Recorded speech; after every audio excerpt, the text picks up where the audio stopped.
صلی علی مصطفیٰ آل مصطفیٰ، صلی علی مصطفیٰ آل مصطفیٰ، صلی علی مصطفیٰ آل مصطفیٰ، صلی علی مصطفیٰ آل مصطفیٰ۔ ان کی بدولت خدا کا دین بچ گیا، صلی علی مصطفیٰ آل مصطفیٰ۔ اللہ کے حبیب ہے اور نام مصطفیٰ، رحمت ہے عالمین پہ سردار انبیاء، امت انہی پہ کرتی رہی ظلم اور جفا، لیکن قدم قدم پہ وہ دیتے رہے دعا۔ صلی علی مصطفیٰ آل مصطفیٰ، صلی علی مصطفیٰ آل مصطفیٰ۔ ان کی بدولت خدا کا دین بچ گیا، صلی علی۔ اعوذ باللہ من الشیطان الرجیم، بسم اللہ الرحمن الرحیم۔ تاریخ کسی ایسی جنگ کے ذکر سے خالی جس میں آنے والے کے لیے ایسے مفید نتائج نمودار ہوئے ہوں، جیسے امویوں کے ساتھ آپ علیہ السلام کی جنگ سے برآمد ہوئے۔ آپ علیہ السلام کی شہادت کے بعد جو بھی سیاسی تحریک ابھری، اس نے آپ ہی کے اصول، عزم اور کامیابی سے تقویت حاصل کی۔ کتنی بار فساد شکست کی خرابیاں پھوٹ پڑتی ہیں اور ظالموں کے مکانات کھنڈر بن کر رہ جاتے ہیں۔ قیام حسینی کانفرنس کی آج ہماری 30ویں نشست، اور آج ہماری خوش نصیبی ہمارے درمیان میں قائد تحریک جعفریہ حجت الاسلام المسلمین مولانا سید ساجد نقوی صاحب موجود ہیں۔ آپ آج واقعے کربلا اور اثر حاصل کارکردگی کی جائزہ پیش کریں گے۔ پروگرام کے فارمیٹ کے حوالے سے پھر آپ لوگوں کو آگاہ کر دوں کہ اسپیچ کا ٹائم جو نارمل ہمارا ٹائم ہے وہ یہی ہے کہ 10:15 سے لے کر اور 11:15 اور 11 کے درمیان، یعنی کہ گھنٹے سے سوا گھنٹے کی اسپیچ ٹائم اور آدھا گھنٹہ کوسچن آنسر۔ لیکن پچھلے 2 پروگرامس میں ہم نے بہت شدت سے یہ محسوس کیا کہ ٹائم شاید بہت کم محسوس ہو رہا تھا لوگوں کو، اور اس حوالے سے ہمیں لوگوں نے خواہش بھی ظاہر کی کہ کچھ ٹائم کو تھوڑا سا بڑھا دیا جائے اور اسپیشلی کوسچن آنسر کے سیشنس کو تھوڑا سا بڑھایا جائے۔ تو اس حوالے سے ہم نے تھوڑا سا اس فارمیٹ میں اس طرح چینج کیا ہے کہ ہم نے اسپیچ کا ٹائم اب ہم نے 1.5 گھنٹہ کر دیا ہے، یعنی 10:15 سے لے کر اور 11:15 تک اسپیچ کا ٹائم ہوگا اور 11:15 سے 12 بجے تک کوسچن آنسر سیشن ہوں گے۔ میں ملتمس ہوں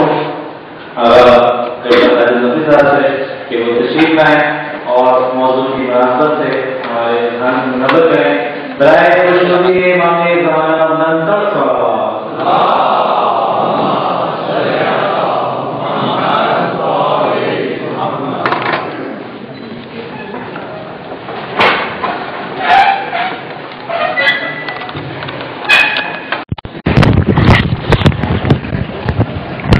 باللہ من الشیطان الرجیم، بسم اللہ الرحمن الرحیم۔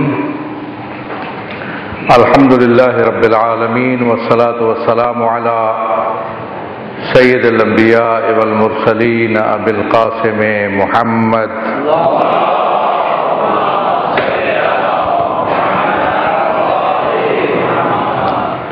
وآلہ الطیبین وصحبہ المنتجبین، اما بعد۔ وقد قال اللہ تبارک وتعالی وَلَقَدْ أَرْسَلْنَا رُسُلَنَا بِالْبَيِّنَاتِ وَأَنزَلْنَا مَعَهُمُ الْكِتَابَ وَالْمِيزَانَ لِيَقُومَ النَّاسُ بِالْقِسْطِ۔ عزیزان گرامی، توفیق خداوندی ہے کہ مجھے اس کانفرنس میں شرکت کا موقع نصیب ہوا اور اس توسط سے اپنے خیالات آپ کے سامنے پیش کرنے کا موقع ملا۔ جہاں تک موضوع کا تعلق ہے، واقعہ کربلا اور عصر حاضر کا تقابل، بہرحال میں اسی دائرے کے اندر رہوں گا۔ البتہ کسی واقعے کا تقابل کسی واقعے سے ہوتا ہے یا کسی عصر کا تقابل کسی عصر سے ہوتا ہے۔ اس حوالے سے اگر موضوع میں تھوڑی تبدیلی ہو جاتی تو اچھا تھا۔ بہرحال میں سمجھتا ہوں کہ اصل مسئلہ جو انسانیت کو درپیش رہا وہ ایک ایسے سسٹم کا مسئلہ تھا، ایسے نظام کا مسئلہ تھا، ایسے زندگی کے لائے عمل کا مسئلہ تھا جس کو اپنا کر، جس پر چل کر انسان کمال کے مراحل طے کر سکے اور ارتقاء کی منازل طے کر سکے اور اپنی زندگی کو بہتر انداز میں گزارے اس کے سائے میں، اور پھر آخرت میں بھی سرفرو، سرفراز اور سربلند ہو اگلی زندگی میں۔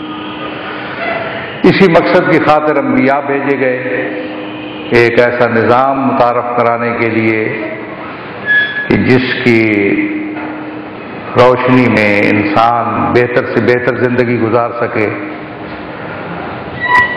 اور ارتقائی مراحل طے کر سکے۔ کتابیں، میزان، تمام اسی تناظر میں ہم ان کو دیکھتے ہیں۔ وَلَقَدْ أَرْسَلْنَا رُسُلَنَا بِالْبَيِّنَاتِ وَأَنزَلْنَا مَعَهُمُ الْكِتَابَ وَالْمِيزَانَ لِيَقُومَ النَّاسُ بِالْقِسْطِ۔ رسول آئے، کتابیں آئیں، میزان اتارا گیا، اور یہ اس لیے تھا تاکہ انسان اپنے معاشروں میں، اپنی سوسائٹیوں میں قسط و عدل کو قائم کر سکے، اور قسط و عدل ہی وہ ذریعہ ہے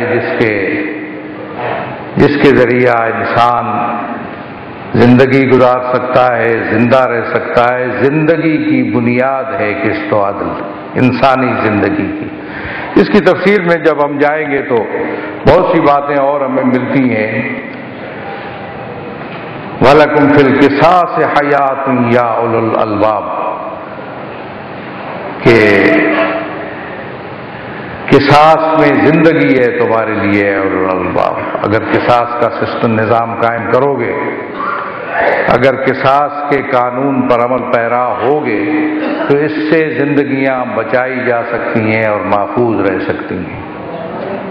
نظام کے حوالے سے یہ بھی ایک نظام کا حصہ ہے، اور ظاہر ہے اس نظام سے زندگی ملتی ہے، اور زندگی تو جو تعلیمات